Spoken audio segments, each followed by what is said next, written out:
बोला role madam. 19 March 2025 रोजी शासन निर्णय आलेला आहे की जिवंत सातबारा मोहीम राबविण्याबाबत. तर जालना तहसील कार्यालयामार्फत 1 एप्रिलपासून तर 10 मेपर्यंत ही मोहीम राबविण्यात येणार आहे. 1 तारखेपासून तर 5 एप्रिलपर्यंत तलाठींनी प्रत्येक आपल्या सज्जांतर्गत गावात जायचं आहे आणि चावडी वाचन करायचं आहे की ज्या सातबारावरील त्यांचे वडील असतील, काका असतील किंवा भाऊ बहीण जे कोणी मयत असतील त्यांचे वारस लावण्यासाठी ही मोहीम राबवण्यात येणार आहे.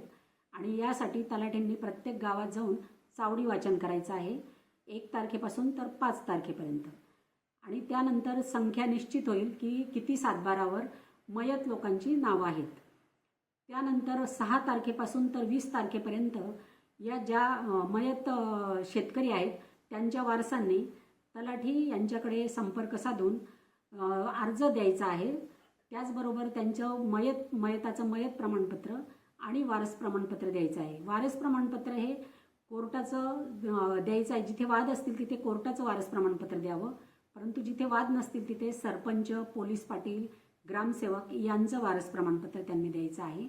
आणि यानंतर तलाठी आणि मंडळाधिकारी यांनी वारसाची कारवाई ही दिनांक 6 पासून तर 20 एप्रिलपर्यंत करायची आहे.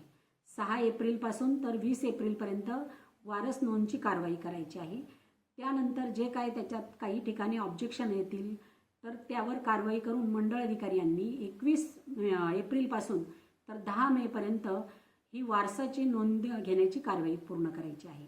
म्हणजेच सातबारावर जी मयत शेतकऱ्यांची नावं ही 10 मे रोजी सगळी मयतांची नावं निघून जातील आणि त्या ठिकाणी वारस नोंदची कारवाई पूर्ण होईल.